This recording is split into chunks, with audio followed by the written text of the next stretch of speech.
The spirit of innovation is deeply ingrained in America, and Google is helping Americans innovate in ways both big and small. Central Texas Regional Mobility Authority is using Google AI to create smarter tolling systems and improve traffic flow for Texans. This is a new era of American innovation. Find out more at g.co/American Innovation.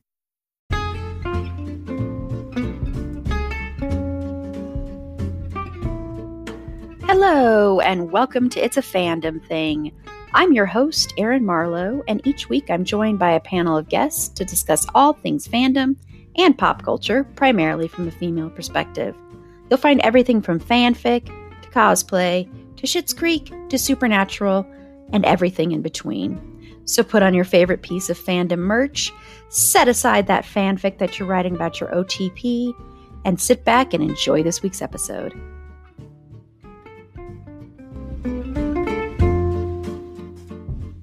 Hello, just a quick note here. Jen from my streaming bubble was supposed to be on this podcast episode, and then as you'll hear me explain, she had some technical issues and stuff going on, but she did record for me later what she was into this week, reactions to our main story. So you're going to hear at the very end of this episode what Jen is into and a few other things from Jen. So just wanted to give a quick note about that to please stay tuned until the end to hear what Jen is into right now. And thank you for listening and enjoy this week's episode of Pop Culture and Fandom News. Hello, and welcome to this week's episode of Pop Culture and Fandom News. I'm your host, Erin Marlowe. And on Friday's episode, we are going to be discussing another 80s film that traumatized a lot of us as a kid. Because I'm sure if you listened to our 80s films that traumatized us episode from last week, you might have, until we got to the end, been like, why are you not mentioning The Never-Ending Story? Well, the reason is because we're doing a whole episode on Friday about The Never-Ending Story. So that's why that was not mentioned. Spoilers for that episode, but go back and listen to it. Carla, Tiff, and I had some other wonderful traumatizing movies that we did mention. We also discussed why we think the 80s were a little bit different and that they were a little bit more traumatizing than like now. So we did discuss that as well. And joining me this week is one of my co-hosts from It's a Dean Thing pod, Paula. Hey, Paula. Hey. And hopefully Jen will be joining us. Jen, my podcast brain twin from my streaming bubble and also my co-host of Twin It to Win It pod. Jen, unfortunately, there is a tornado warning and weather. She's fine. And so the most important thing is that she stays safe. But because it's passed over, she's lost internet. So hopefully we get Jen back for this one. If not, hopefully she's able to join us for our Friday episode, The Never-Ending Story. So hopefully you are safe, Jen, and hopefully everybody else out there is safe, in general, because it's a very scary time right now. So, yes. But let's start off with some pop culture and fandom news. So, Paula, what is one thing in pop culture or fandom that you're into right now? So, as you mentioned on last week's episode, I kind of bailed on recording with you guys because I went to the Fan Expo to see Brendan Fraser. I mean, it was kind of a bucket list thing. So, yes, I apologize for not being here. Really wanted to be on that episode, but the timing didn't work out. So, yeah, I'm into meeting Brendan Fraser this week. Like, I've told a story before of meeting Carrie Elways, and nothing will ever top that. Seriously, that experience was phenomenal. But I will say that Brendan Fraser was very sweet and kind, and it was a really nice. My sister and I went. We got a photo op with him, and then later on, I had him sign the photo op that we got. And again, these kinds of experiences are very, very quick. And so, like if you do something like this, temporary expectations, but so you don't get a lot of time. But we were able to go in and have I thought the photo turned out great with my sister and him. And then we did the autograph, and he held our hands and said thank you for coming, and was really sweet and a little starstruck. And yeah, so that's my yeah. It was a good Sunday. I will say that. It was a great Sunday. Yes, my prediction was correct. I predicted, if you listened to our Friday episode, I predicted that this is what Paula would be into. And I am correct. I was only going to mention that you were there after you had already been there because I didn't want anybody weird to try and find you or anything weird to happen. Yeah. But yeah, so we all understood why, because I remember when I told Tiff and Carla that you weren't going to be able to make it before I told them why. And they're like, oh, and I'm like, oh, don't feel too bad for her. She's meeting, she's meeting Brendan Fraser. Right? Not feel too bad for her right now. And they're like, oh, okay. Yeah, I'm sorry. I'm sorry. There was a little bit of a priority shift. Yes, totally understandable priority shift there. I would have probably judged you if you went, I am not going to do this photo op in order to do this podcast episode and be like, what are you talking crazy about? Well, and the thing is, I was not going to go to Fan Expo this year, like, because there was a great lineup of guests, but it was like I wasn't like feel like Alan Tudyk was there. I'd already got to have a photo op with him. Bruce Campbell was there, and I was tempted, but it was like I'm not quite feeling it. And then they announced Brendan Fraser. I'm like, well, that's it. I'm going. I'm only going for that. I didn't go to any panels. We literally did the photo op, walked around the vendor hall, got some lunch, went back for the autograph, and then we booked. Oh, wow. So yeah. you even like, wow. Yeah. We got a couple of, some of the vendors do those like mystery boxes where you like, they're themed, like my sister got a Mandalorian one, and then I got a Supernatural one. And there's a video game that I play sometimes called Animal Crossing, and they had one of those. So we each got like one of those mystery boxes because we'd seen them for years, and we thought it would be fun to see what's inside, and it was pretty cool. So we got some of that, and there was this fudge shop there that was really good. Okay, look, food. When there's good food, it's good food. This was amazing fudge, and I wish I had gotten the name of the company that does it because it was like some of the best fudge I've ever had. So we walked around and saw all the cool art that people bring, and we found a quiet corner to like just hang out for an hour because we were tired from walking. Then we did our autograph and we left. And it was still exhausting, but it was fun. We had a good time. Yeah, I have never been to Denver Fan Expo, which it used to be just Denver Comic Con.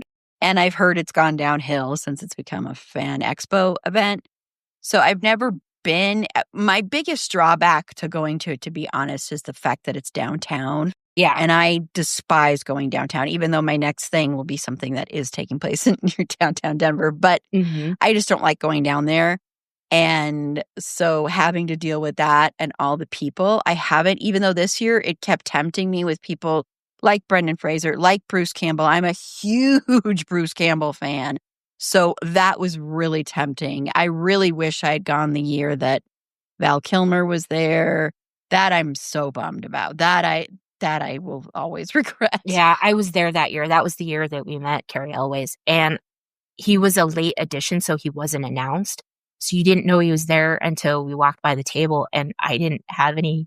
I had already spent all my money on all of the different stuff that we were doing, and I was like, he'll be back, and he didn't come back, and we missed that opportunity. And so it's kind of okay. I've learned, because the same thing happened with Carrie Fisher. Went to one of the Star Wars celebrations in LA when the prequel trilogy came out, and I was poor. I had enough to like get the ticket, and my husband and boyfriend at the time, we went out there and we like saw all the panels and stuff, but I didn't have the money to do any of the photo ops or any of the autographs. And I was like, there will be another opportunity, and that opportunity never came. So I'm learning to embrace it. If there's somebody here that I want to see, drop everything and go, because you might not get another chance. Yeah. But the other problem is that for my day job, that's like a really busy time. And it always is during that, because the other thing is I've always like been like, well, maybe I should submit like a media thing and cover it for media, do my media coverage. Now I'm like at the point where I'd like to start doing panels at conventions. And so I've thought about submitting one there, though I've heard people have horrible experiences doing that. So with who it's run by now. Oh, okay. So I don't know. So, but it's the time too. So I don't know. But some year I will go. I mean, like there are certain people that if they were to show up there, because Bruce Campbell, even though I guess I should listen to you, Bruce Campbell goes to so many conventions that I'm always like, there's got to be some point that maybe I'll get to see him. But like if like say Billy Zane was there or something like that, I would be more inclined to go, because even though Billy Zane does conventions, he's going to one soon. I saw him posting about it on Instagram.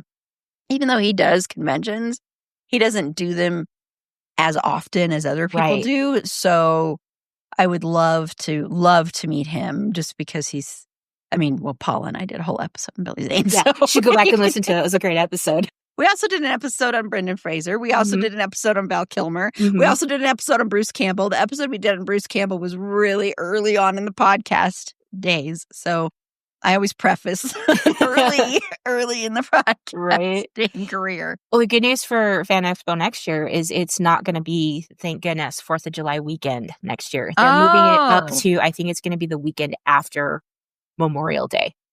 So they're moving it earlier in the year.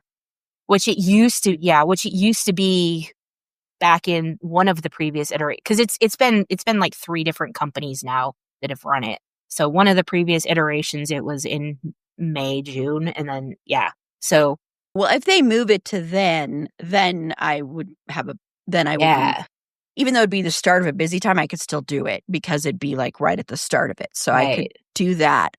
So then, yes, if they move it to then, that would be great, because then I could try and also, I would submit a panel or submit media, something like that. So all kinds of fun possibilities. Yes. Well, I know I said I don't like going downtown, but last night I did go downtown in Denver. So this is in Denver. If you're local to Denver, it'll be there through August. And it's this new parody burlesque show called A Nightmare on Strip Street. And it is like your favorite horror characters doing burlesque dances. And it was so much fun. Oh my gosh. I like burlesque anyway. And I like going to, live dance performances, especially when they are more burlesque or something like that in that form. And so I like that anyway. But this, adding in the horror character element to it, just was a nice, like, kind of cherry on top. And it was just like so much fun. It started out great with like so much energy, with a dance to Motley Crue's Kickstart My Heart. And I'm not going to tell you everything that went on in this dance or the characters, but it was so perfect. Like, I have never heard that song used more perfectly. And it was just a way to rev up the audience. And the host was so good. And it was someone I'd never heard of. And it's Julie Goldman. And she also is a co-host of a podcast called Dumb Gay Podcast. And she was amazing and fantastic and helped really even elevate the event even more. And these dancers are so damn talented. Oh my gosh. What some of these women did, like, there was someone doing, I can't remember her name, Samara, or the character from The Ring. And she was doing like these like contortionist things with her body. Oh my goodness. That I was like, how the hell are you doing that? It was incredible. And then this one woman did this Freddy Krueger thing, and she came out and she climbed into this huge like fake martini glass that had water in it and was dancing in that, doing like all these incredible moves with her body in this thing with water in it. It was incredible. And then there was another woman who played Megan, who did Megan, and she came out and did some dancing on a stripper pole. And it was like the athleticism. I was just like, holy crap. That woman, especially the Megan woman, I think, for the athleticism, that one and the woman who played the woman from The Ring, just the stuff they did with their body was incredible. And like after the woman who did Megan, the host was like, so all you women out there, if you're on a first date, well, I think she just ruined your whole first date, because everybody's going to be looking at this woman like, holy shit. But it was incredible. And they did have some male dancers as well. They had a dance off between Ghostface and Michael Myers, which was incredible. And they actually brought someone up on stage from the audience towards the end of it and did a little bit of like a lap dance type thing.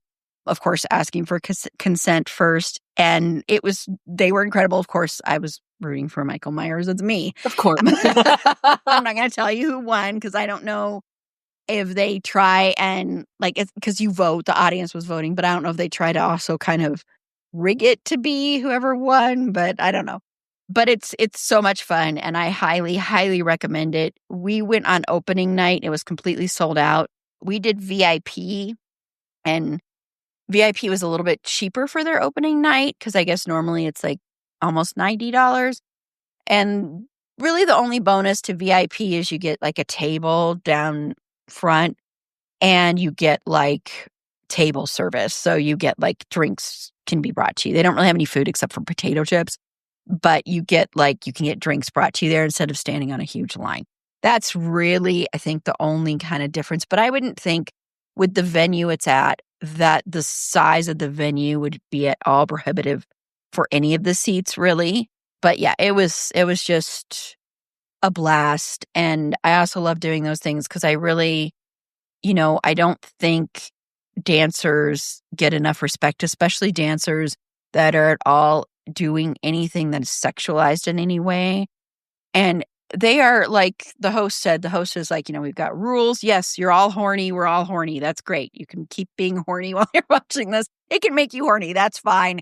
But, don't pull anything out. Don't, don't yell out, show us your boobs. Be respectful and remember these are athletes. These people are athletes. Mm-hmm. And what they're doing is incredible. I mean, just absolutely, I could not get over some of the things these people were doing with their bodies. It was just amazing. And yes, it's very sexy because it's supposed to be. Right.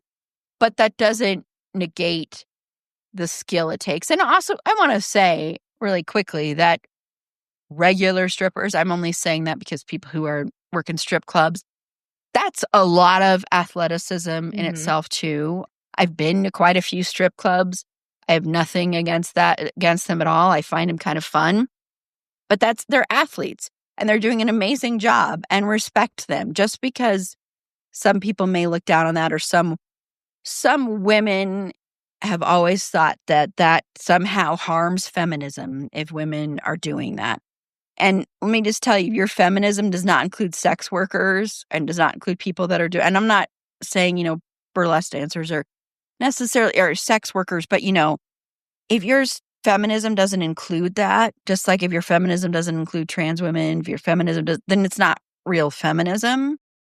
And so I think you can very easily, as a woman, go and enjoy burlesque shows and, even going to a strip club, depending on the strip club. I know there are some sleazy people that go to strip clubs. I'm not saying there aren't.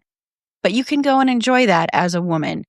I don't think there's any, issue with that. So, yeah. So I loved it. Didn't mean to turn into a whole rant about that. But it's one of my biggest pet peeves is, the lack of support for women in those industries by so-called feminists, So, but I highly recommend it. It was a ton of fun. I didn't see the one they did. It's put on by the same company that did the Empire Strips Back or I'd heard about that one. Yeah. Okay. It was the Star Wars one. I didn't go to that. I didn't see that one. I'd go to it, but I didn't end up going. But this was, of course, more appealing to me because of the horror into it. It's not scary. I want to also add, it's really not scary. It's not like you're everybody there were horror fans, you could tell, but it's not terrifying, At least I didn't think anything in it was scary. It just sounds like a lot of fun. Yeah. But if you're a horror fan, you'll get an extra kick out of it. And once again, that's running through August. I'll put a link in the show notes to tickets for local. They're opening it here, Denver is the first place they're taking this to. So hopefully they'll be taking it to other states after this. So we'll see. Okay. Well, we're going to take a quick break. And when we come back, we're going to talk about one thing in pop culture and fandom that either is making us very excited, maybe turning us on, or something that might be turning us off. So we'll be right back. Close your eyes, exhale, feel your body relax, and let go of whatever you're carrying today. Well, I'm letting go of the worry that I wouldn't get my new contacts in time for this class. I got them delivered free from 1-800-CONTACTS. Oh my gosh, they're so fast. And breathe. Oh, sorry. I almost couldn't breathe when I saw the discount they gave me on my first order. Oh, sorry. Namaste. Visit 1-800-CONTACTS.com today to save on your first order. 1-800-CONTACTS. Okay, so we're back. So, Paula, what is one thing in pop culture or fandom that you are really excited about or just kind of lukewarm on? I am so very excited. Okay. I see. I'm so excited I can't talk. I'm going to do this with no spoilers whatsoever because that's kind of a pet peeve. I try to avoid spoilers as much as I can, but I am so very excited for the Project Hail Mary movie coming out in, I believe it's March next year. This is one of my favorite books, and I hope I'm trying to temper my excitement that they follow the spirit of the book. I don't want to give anything away. I will say I had posted the trailer in the Fandom Thing Discord server, and it can be spoilery if you have not read the book. So my advice is if you want to avoid spoilers, just avoid trailers because they give away too much anymore. And I didn't even think about that when I posted it because I've read the book. So I'm like, yeah, whatever. Anyway, I am so very excited. I think Ryan Gosling is going to be perfect for this role. I cannot tell you how excited I am for this movie. And it's probably, I'm hoping it's as good as I'm excited for because I will be very sad if it's not. I just re-listened to the audiobook. I think it's unfortunately only available on Audible, but the narrator, Ray Porter, does a fantastic job. So if if you're on Audible and you don't mind, listening to exclusive stuff there, I highly recommend it. It's fantastic. And I can't wait for the movie.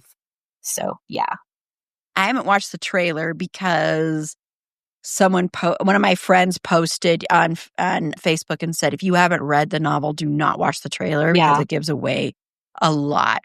And they were really upset about that it gave away a lot. It does give away a couple of key pieces that you find out throughout the book. So yeah. But this is one of those books that it ended exactly how I hoped it would. And I'm so very happy. And I hope they stay with that ending in the movie. But like I said, I don't want to give anything away. I will say this. If you have read or watched the movie, if you've read the book or watched the movie of The Martian and you enjoyed those, you will enjoy this. I liked The Martian. I love Hail Mary.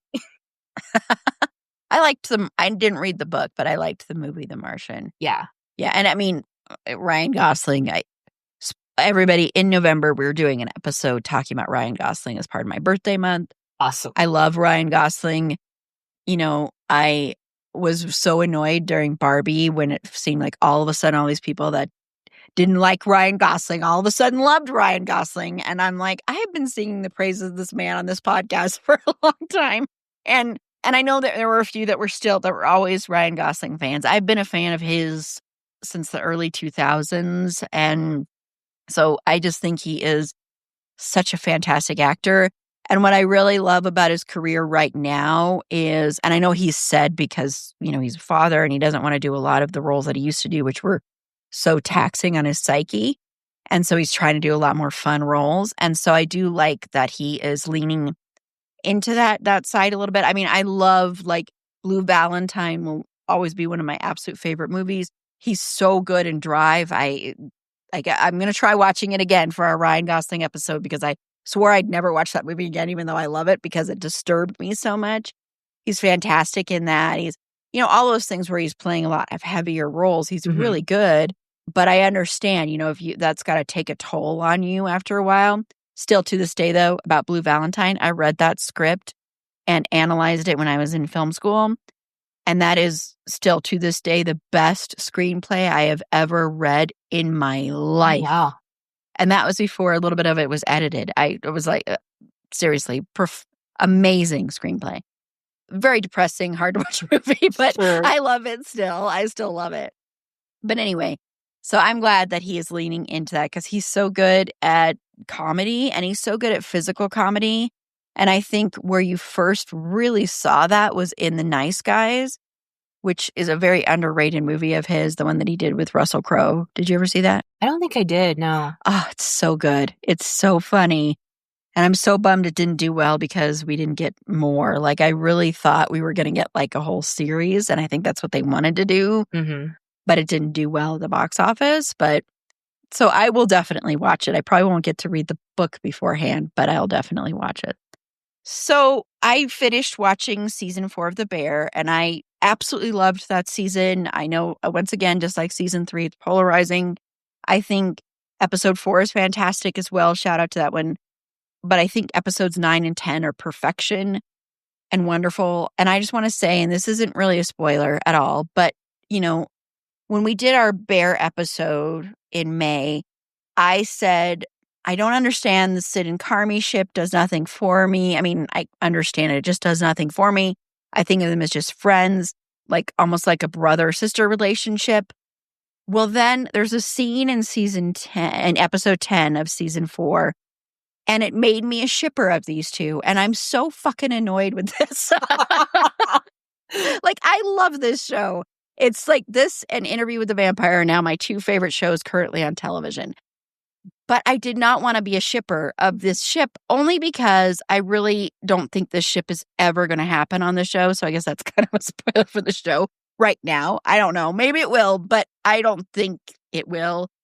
And so that annoys me because I don't want to sit there and pine for these people to get together that are probably never going to get together.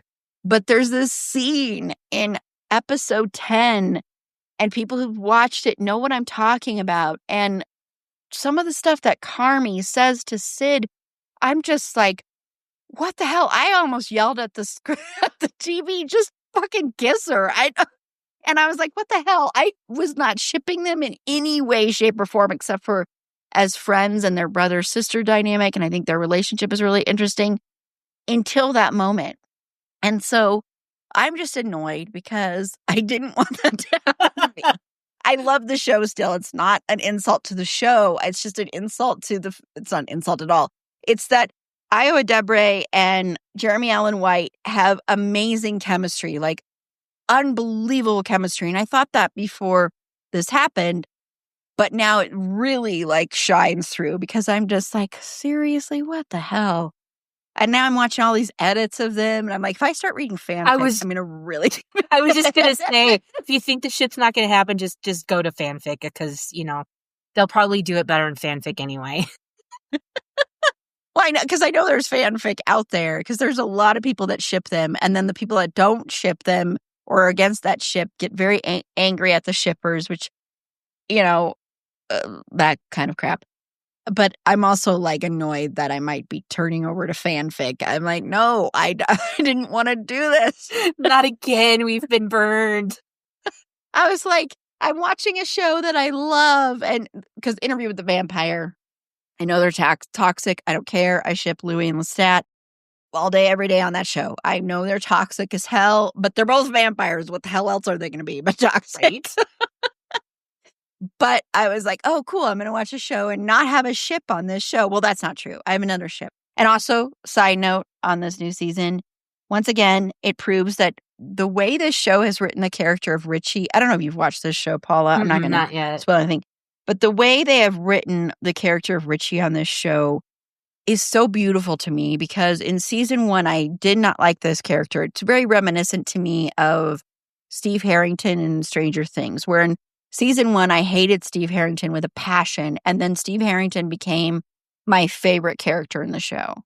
Okay. And that was incredible to be able to write a character like that. And Richie is very much like that, although I think Richie is a more complex and deeper character because he's an adult and it's a different kind of world. Right. And so I just also want to add, I love Richie even more. And watching Richie in that same episode 10, and some scenes he has are just, oh, it's so beautiful. But I do ship Richie, and that was the only ship I had until just a couple days ago. Darn you writers. I know, Richie and Jessica, and also darn you actors for having such a good chemistry. But Richie and Jessica, I ship them, so I'd like that to happen. Not too spoilery, everybody. These are just the characters. You don't even know who they are if you haven't watched it. So hopefully I am not ruining things for Paula or anybody else who hasn't watched the show. By the time I get around to watching it, I You'll will forget. have forgotten all of this. Yeah. We're like, who? But I also want to let you know we are working on scheduling an episode recording for season 4 for our Patreon supporters only. So if you want to, and it'll be filled with spoilers, we're going to discuss the season. So if you want to hear our thoughts on season 4, you can hear me yelling more about how annoyed I am that I shipped those two. But I'll go into depth more about why I do.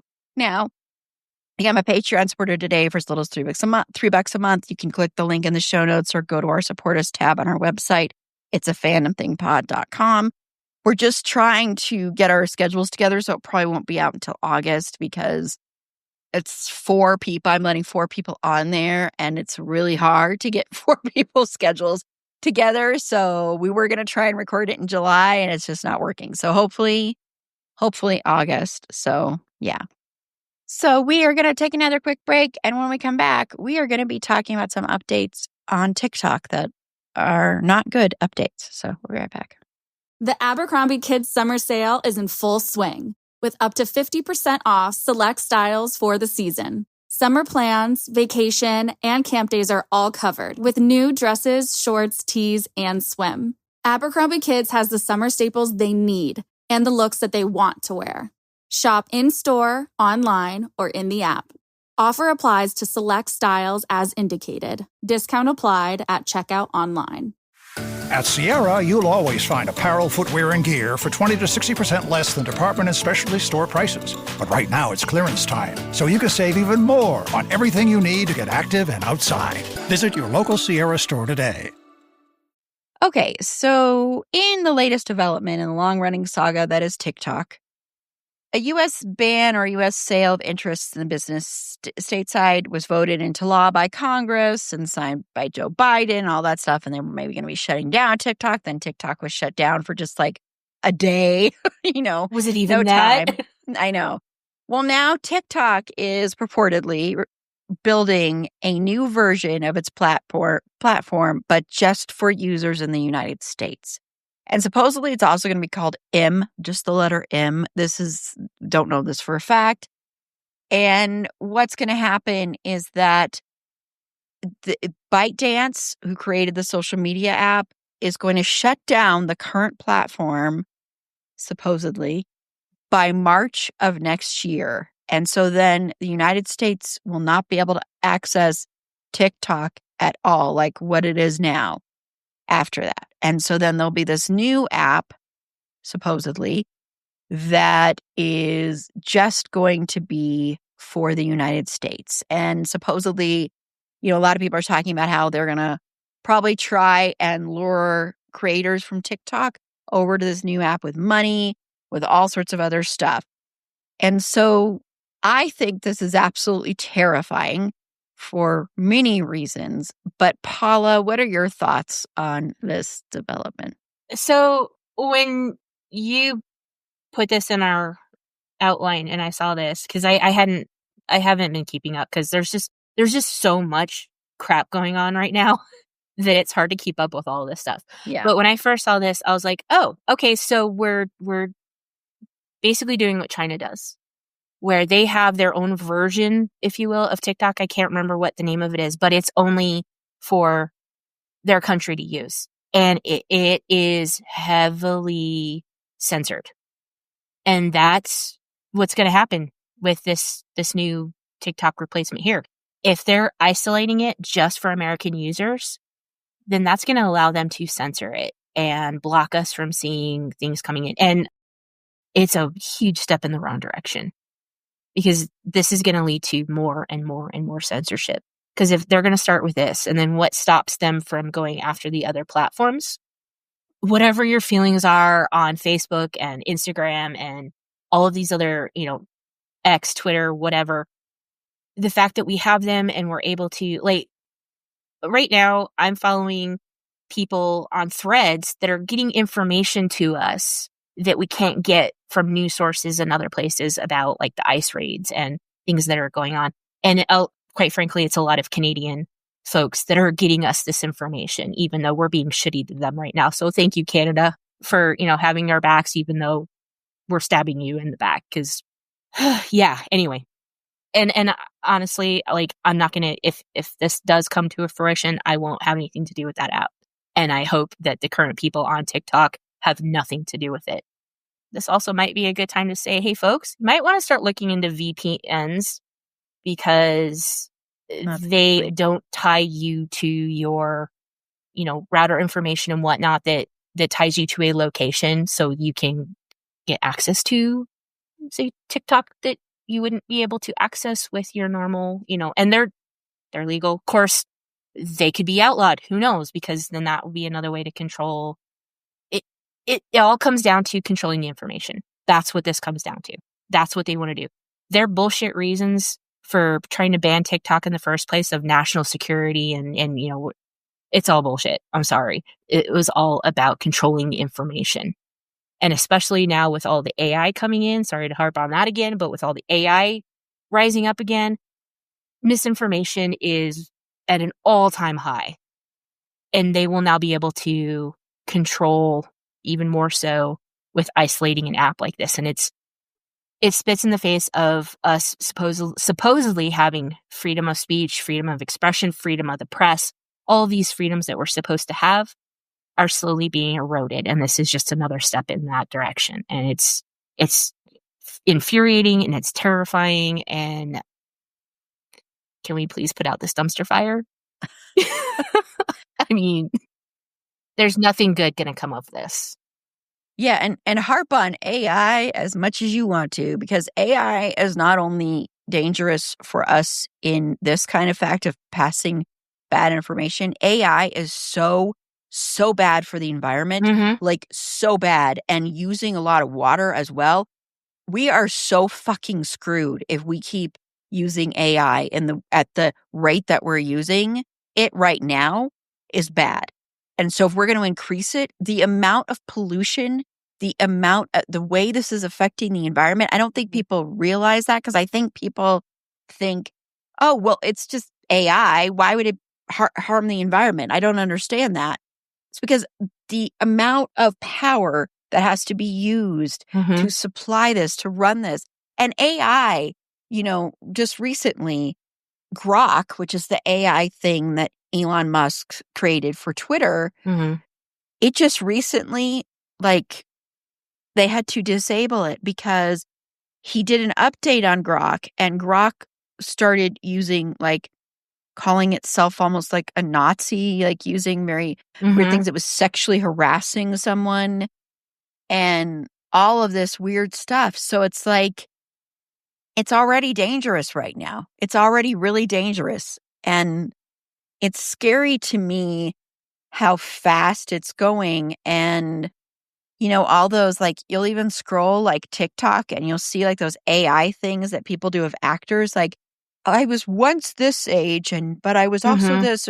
I saw one starting to play with Michael J. Fox, and I'm like, they piss me off. Yeah. But it's just so annoying, because it's just people think this will be fun. This is a fun little tool.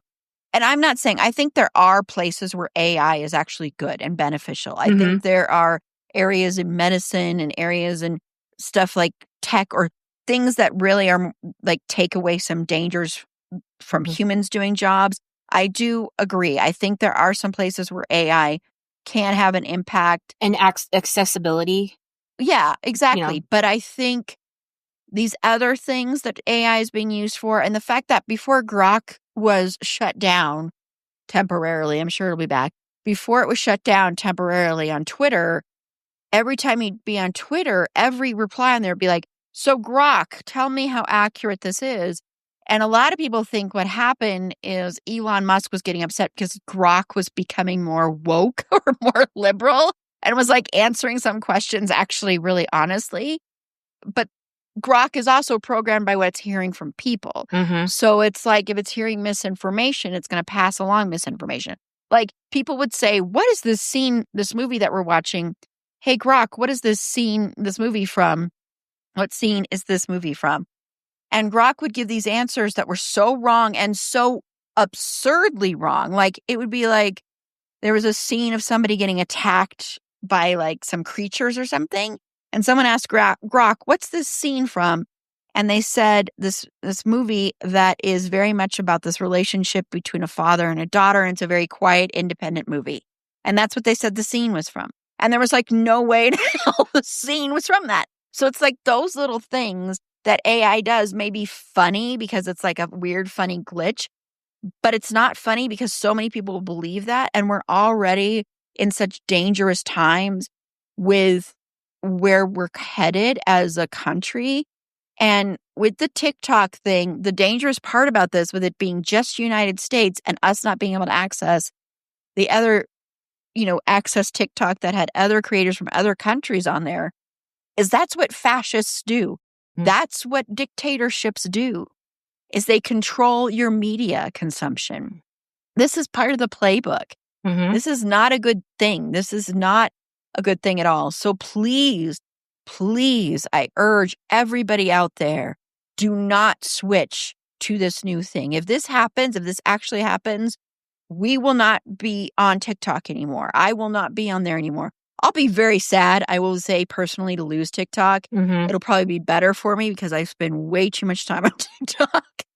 Way too much time sitting there when I should be sleeping. Like, there's even that little thing that scrolls by on TikTok and it says, are you looking at your phone right now instead of sleeping? I'm like, shut up.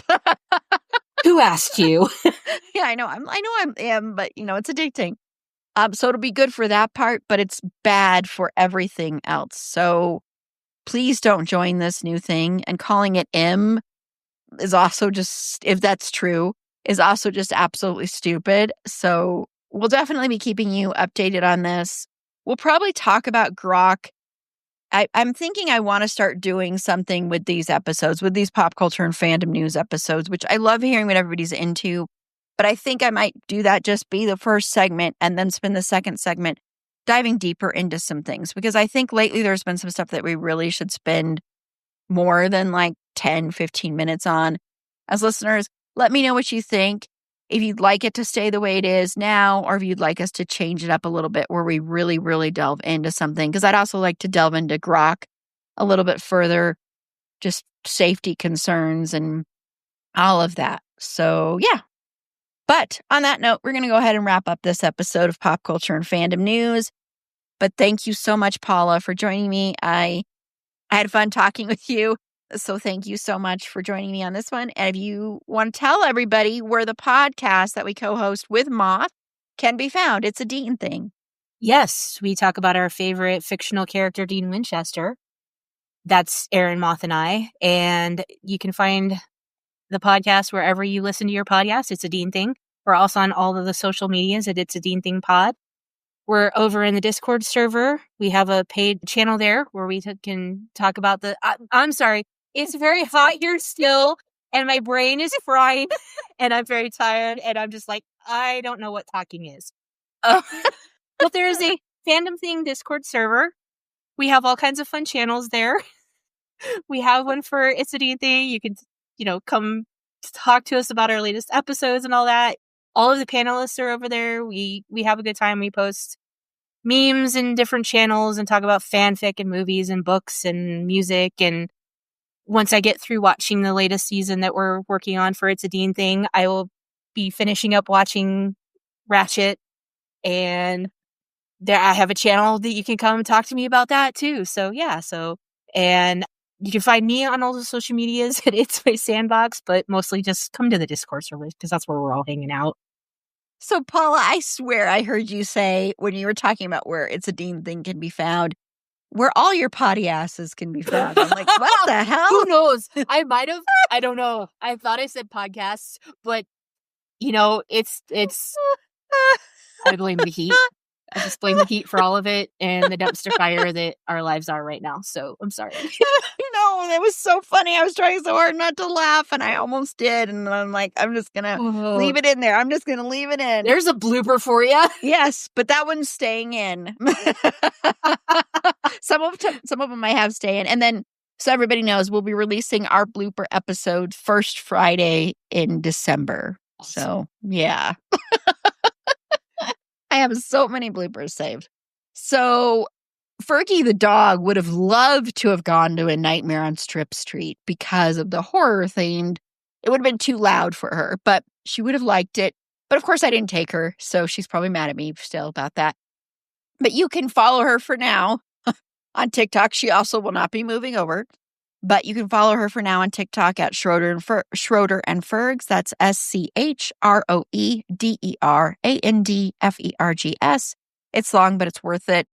If TikTok does go away and we're not moving over to the new one, as I've said, you can also see pictures of her and videos of her on our Discord channel. We have a thread there, or a channel, whatever, called It's a Pet Thing, and you can find her there as well.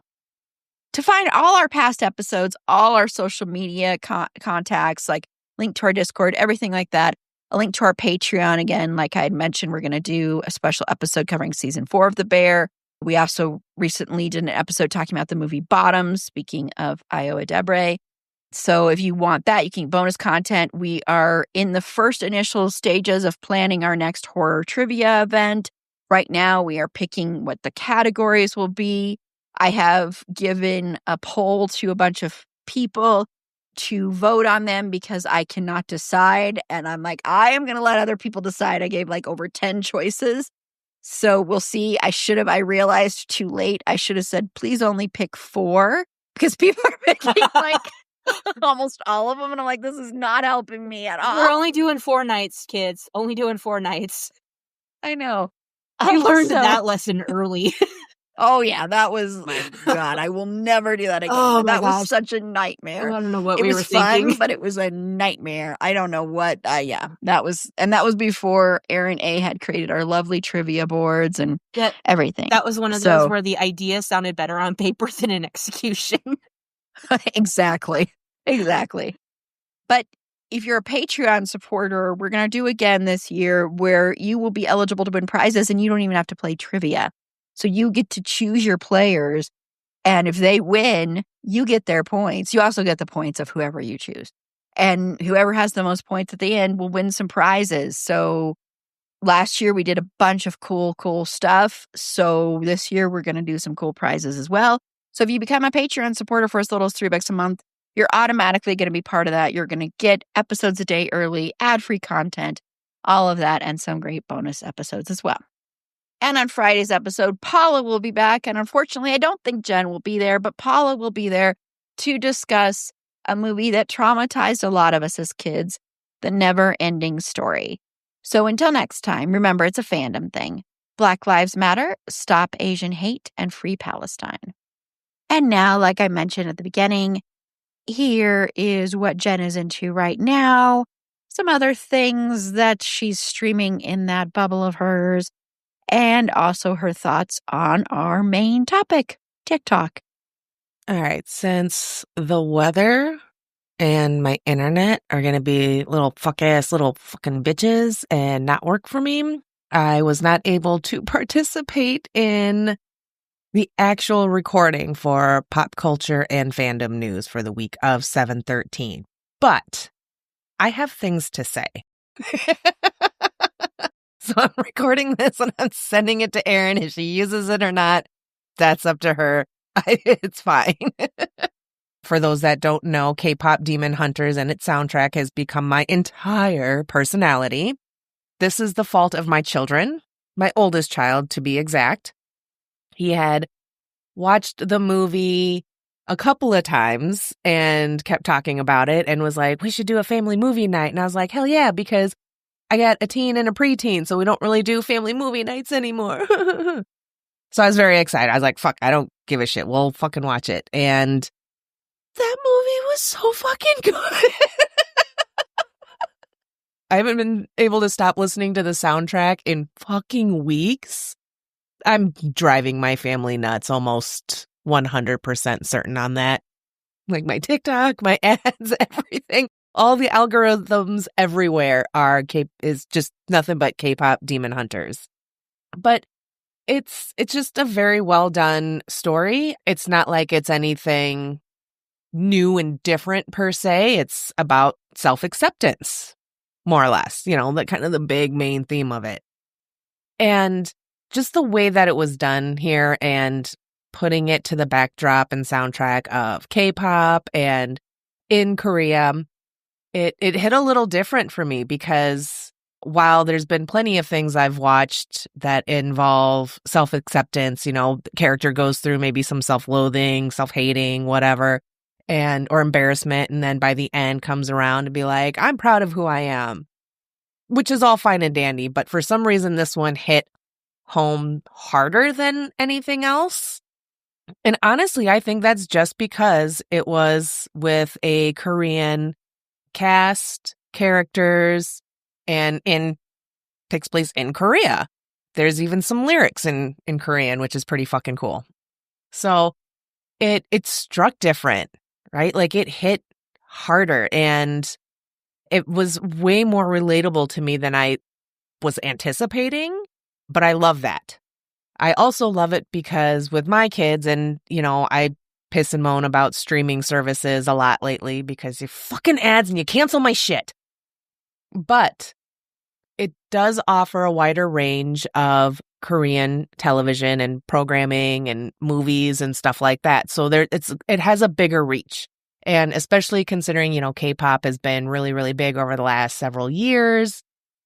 Korea and Korean culture is a lot more in mainstream media. So I love that my kids have that. I love that they can pretty much turn on damn near any streaming service and find something with Korean characters, or even just more Asian representation, like good Asian representation, and not just like the smart friend or the quiet or weird one or like a techie one or some shit, or like the Asian girl with the purple streak in her hair who's kind of wild. And I say that as someone who's had purple and red streaks in her hair, not at the same time, because that's insanity. So I really love that for them. It makes me really, really happy. It makes my heart want to throw up. When we were watching it, I couldn't help but think like what a huge kick my mom would have gotten out of it, watching my kids watch it and sing along. And like I said, some of the lyrics are in Korean, so she would have fucking eaten that shit up. So, but yeah, I'm glad that they have it. When I was telling my husband about it, about our kids having, good Korean Asian representation, I was like, they get K-pop Demon Hunters, Train to Busan, not for the littlest one. And I was like, I didn't have any of that shit. And he's like, I get you. He's like, I understand. He's like, but now you got Squid Game, so it all evens out. That's like, you're a son of a bitch. Yeah, so K-pop Demon Hunters, the soundtrack is awesome. Let's see, the first time we watched it, the oldest kept asking me, oh, what's your favorite song? I'm like, I don't know, bro. I've only listened to it once. Well, I've now listened to the soundtrack enough times that my favorite song has changed. Oh, man. Told my oldest, I was like, you did this. You did this to me. This is all your fault. You know it. You know your mommy is not capable of just casually liking things. And he just stood there with a shit-eating grin on his face. It was really, really fucking cute. So he is his mother's son. All right. The other topic would be the one thing in pop culture or fandom that you are excited, upset, etc. about, whether it's trailer, casting news, whatevs. The first thing I had written down was it's a spoiler for the TV series Bones. So spoiler warning for that. But I knew this character was going to die. I knew that his death was coming. I just didn't know when exactly. I was pretty sure it was going to be in a season premiere. So once we started getting to a point, my husband and I in our rewatch, I'm fucking nervous. Like every other episode, every new season that started, I was like, oh God, don't let it be this one. So the other day we were watching and it was season 9, episode 1. And I was all sorts of fucking nervous for that whole 40 minutes because I was like, they introduced a new character who's got dark hair. He's young. Team Sweets. No, just kidding. That character's all right. But I'm just like, who the fuck is this dude? Who is this not Sweets replacement? I was like, I don't like it. And then they bring back Daisy and she's apparently super duper uber pregnant. That because, her and Sweets had run into each other, hooked up, yada, yada. She got pregnant. And this is all like within a 3-month time period that apparently this shit all happened because like Booth was in prison for like 3 months. And I'm like, the timing doesn't add up. Pretty certain the actress was pregnant at the time. And my theory is that putting those two back together and making Sweets an expecting father was just to pull at the heartstrings even more and just fucking punch us in the emotional gut. So it gets to a point near the end of the episode and Sweets is like, oh, I'll take this paperwork and I'll take it to the dude. And Booth is like, no, don't do that. And Sweets is like, no, I got it. He didn't get it. He don't got it. So next thing we know, he's fucking shot. He's laying, dying in a parking garage. And I'm just instantly fucking bawling. And I'm glaring at my husband. I'm like, I'm so fucking mad at you. So I'm like bawling and I'm laughing hysterically because I know my reactions can be a bit intense. But I could not fucking stop crying. And oh God, it was so fucking sad. I was like, this is so much worse than I could have ever anticipated. Like I figured he was going to die in the line of duty. I thought it was going to maybe be like a shootout or something like that. I didn't realize he was going to be shot off camera. And then we just have to fucking watch him die in a pool of his own fucking blood. And then, like, that wasn't fucking bad enough. And then, because they still have to catch the killer, they bring in Sweet's body, his cadaver, and they got to do the autopsy. They got to do all the things. They got to, like, clean the bones and all of that. And the way he's all paled out and just, like, with the dead face. I'm going to fucking start crying again. That was almost worse than watching him die. And they're like, no, we got to look at him as, he's just a body, the body that's going to help us find Sweet's killer, which was really, really great. And, it worked and everything, but it was so fucking sad. So pissed off. And it was like 3 or 4 days before we went back and watched another episode. I was thoroughly traumatized. So we go to watch like the second episode of the season. And, I know they're going to do the fucking previously on. And I know I'm going to have to fucking watch him die again. And yep, all of that happened. And I just glared at my husband the whole fucking time. And he's trying like hard, like hell not to look at me with a shit-eating grin on his face. Episode goes on and, Daisy, they're all in mourning and everything. And you got pregnant Daisy and she's all sad. And her and Bones have a nice moment going over Sweet's bones, and Daisy's like, you're the only one that sees him the way I do, which was so fucking beautiful. And I looked at my husband. I was like, if Daisy makes me cry, I'm gonna fucking punch you. She did not end up making me cry, so he did not get punched. But that was the one that is the pop culture news that I was upset about. All right, and like I said, I had a second one, and since this is my time, I'm gonna mention it just real quick.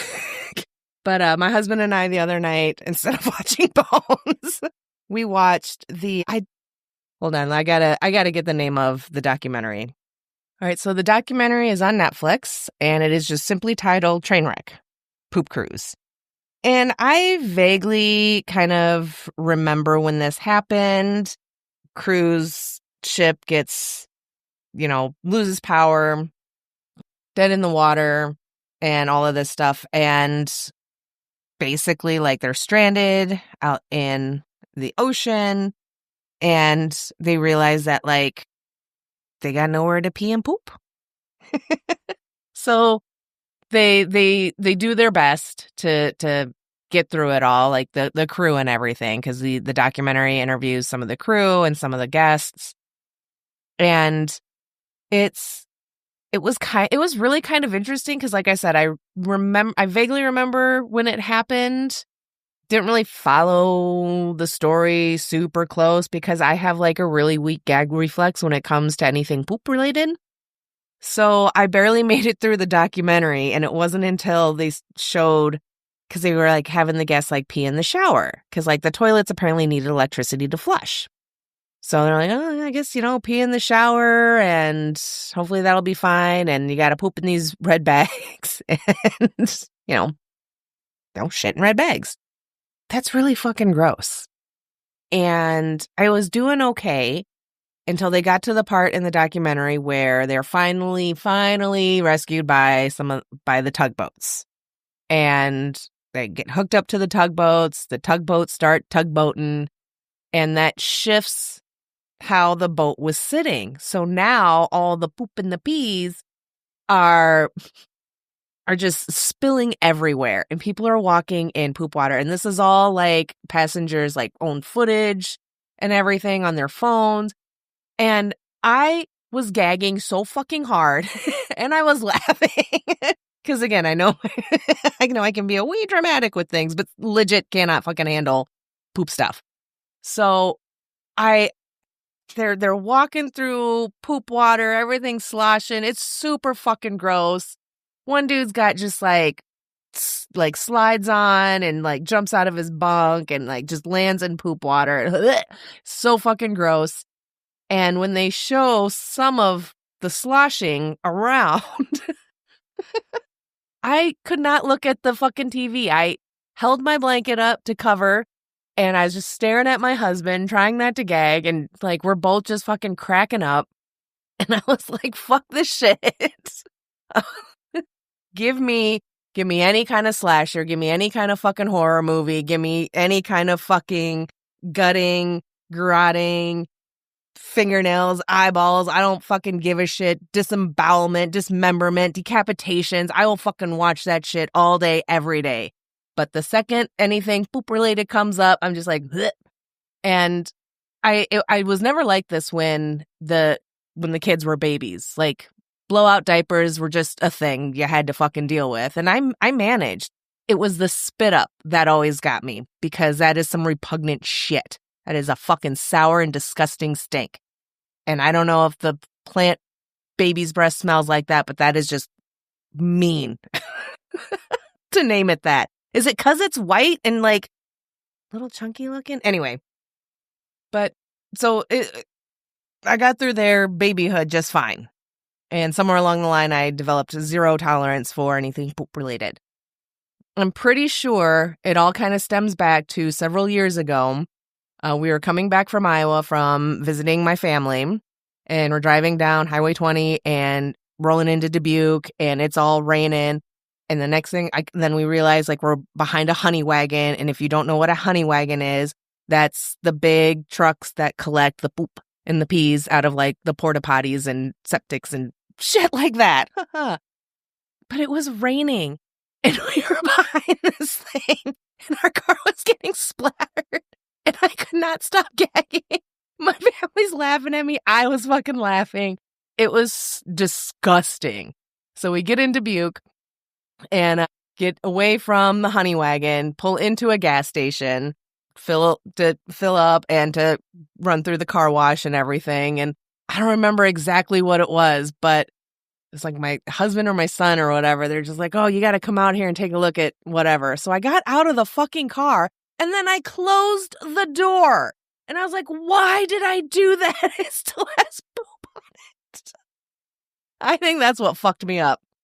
So those are my two things that were, I guess, one was upsetting and the other is just kind of gross. All right. Let's see. Then the pop culture fandom topic. Talk about TikTok creating a U.S. version of the app that will only be available to people in the United States and how we feel about that. And this is from a Deadline article. Read the article, went through it, and I fucking hate it. It's a terrible fucking idea. TikTok is already different from the blackout of the 19th. Certain things, certain searches they seem to be hidden for some users. And some users were even reporting that when they would go to search for certain stories or certain topics, nothing comes up. I had seen some of those videos, and there were a couple of times I would go and search to see what would come up for me. And there was at least one time where I did that, and it was like, oh, there's nothing, no results for your search. And I was like, that's sus as fuck. So yeah, they can already decide what we see and choose what we see and control what we see with an app that doesn't even belong to the United States. And I understand, people are just like, oh, yeah, China's going to steal our data. Blah, blah. Bitch, they got it. All right? They fucking got it. The internet's how fucking old? They've got it. And honestly, if they don't got it and they want to get it, sorry, they don't need TikTok to do that. You've got a tiny fucking computer in your pocket that you take everywhere that clocks your location. You probably have like payment shit set up in there. Google Pay, Apple Pay. They got your shit. It ain't coming from fucking TikTok. Calm the fuck down. So that's a really dumb fucking excuse, and that's a bunch of bullshit, and people believe in that. I roll my eyes so far back into my head. It's ridiculous. Also, it's a very slippery slope for censorship, as I was saying, with how TikTok has changed since that January 19th blackout. Like I said, the censorship will happen, and it has already happened. And you need to make sure that like you are procuring your FYP with the algorithm and everything, so you're seeing certain things. Go follow certain accounts and still try and search. And even then, you're not going to see everything that's happened worldwide. You're not going to necessarily see the TikToks from other countries making fun of us, talking shit about us. I still come across that stuff every once in a while, but lately it's really been nothing but K-pop demon hunters and Savannah Bananas.